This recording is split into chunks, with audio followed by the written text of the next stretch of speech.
শেখ হাসিনা দেশ পালাইছে, এই যে গণভবনে লুটপাট করতেছে, সবাই যে যা পারছে ক্যামেরাম্যানের ভিতরে ঢুকে আছে, যে যেটা পারছে বোতল চেয়ার টেবিল যা আছে সব নিয়ে যেতেছে এই যে গণভবনের ভিতরে।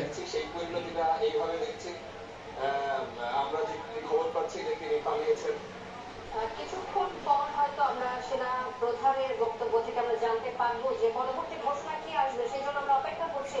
সেনা প্রধান জেনারেল ওয়াকারুজ্জামানের দুপুর 2টায় চেয়ারে হয়ে আছে, আলোচনা এই যে গণভবনের ভিতরে এই যে সবাই পাবলিক, পদক্ষেপ কি হবে,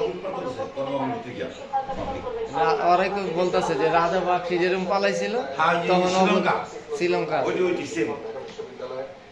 তার সাথে কথা হয়েছে, তাকে না ওই এরকম পালাইছিল,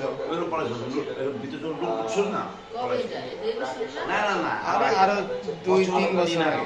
তাদের সাথে কথা বলে জায়গায় তারা পৌঁছে একটা ব্রিফিং আমরা কিছুক্ষণের মধ্যে শুনবো। কি হতে যাচ্ছে, কিভাবে হতে যাচ্ছে, কোনো কিছুই পরিষ্কার না। তবে জনমানুষের যে আন্দোলন, জনমানুষের যে স্বতঃস্ফূর্ততা, সেটি এখন মোটামুটি পরিষ্কার। হাজার